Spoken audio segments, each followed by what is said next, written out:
اور ہمارا تو بیٹھنا ایک بڑی ٹینشن والا بیٹھنا تھا. ہم مینا میں جا کے بیٹھے, دوبارہ سنا دوں, بہت تپا ہوا ہوں اس لیے.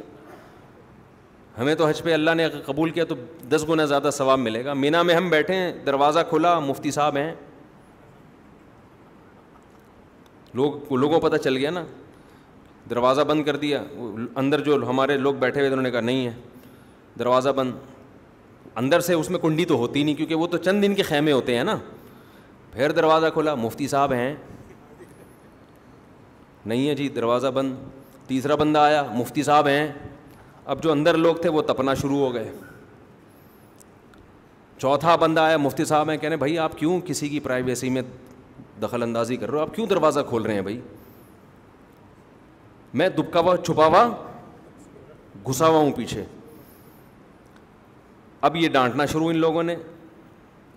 پھر پانچواں آیا, مفتی صاحب ہیں, بھائی آپ کیوں کمرے میں آپ بغیر اجازت کے دروازہ کھول کے پوچھ رہے ہیں, یہ ہمارا کمرہ ہے, ہم یہاں بیٹھے ہیں. اچھا انکل سوری, معذرت چاہتا ہوں.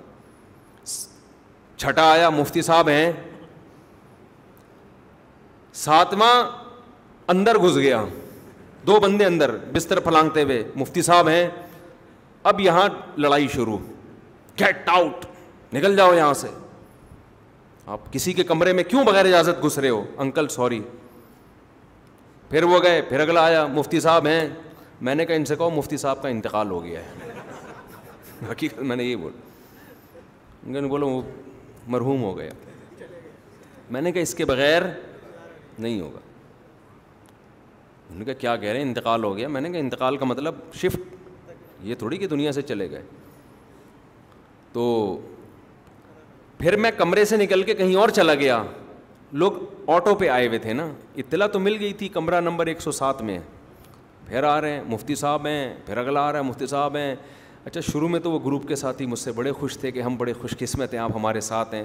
اس کے بعد تو ان کے جذبات تھے نا, مجھے لگ رہا تھا کہ خدا کے لیے آپ, اب تو ان کو یہ تھا کہ جائیں گے بھی تو یہ سلسلہ چلتا رہے گا. خبر پھیل گئی تھی.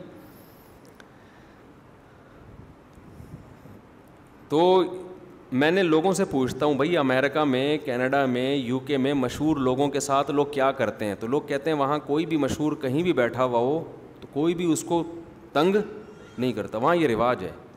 تو تھوڑی سی تمیز ہمیں انگریزوں سے سیکھ لینی چاہیے. کیا خیال ہے بھائی؟ لوگ تو محبت میں کر رہے ہیں, ان کو ڈانٹ بھی نہیں سکتے کہ یار بیچارہ عقیدت میں آیا ہے, کچھ بھی نہیں.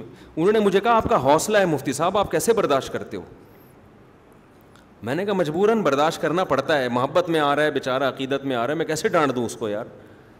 وہ کیا دماغ لے کے جائے گا؟ اب یہی ہے کہ کبھی ادھر سے نکل کے منہ پہ, احرام میں تو منہ پہ چادر بھی نہیں ڈال سکتے نا. میں نے کہا اگر میں احرام میں نہ ہوتا برقع پہن کے گھومتا میں پھر یہاں پہ. احرام میں مجبوری ہے, منہ نہیں چھپا سکتے آپ احرام میں. تو خیر کہاں, یہ تو درمیان میں بات آ گئی.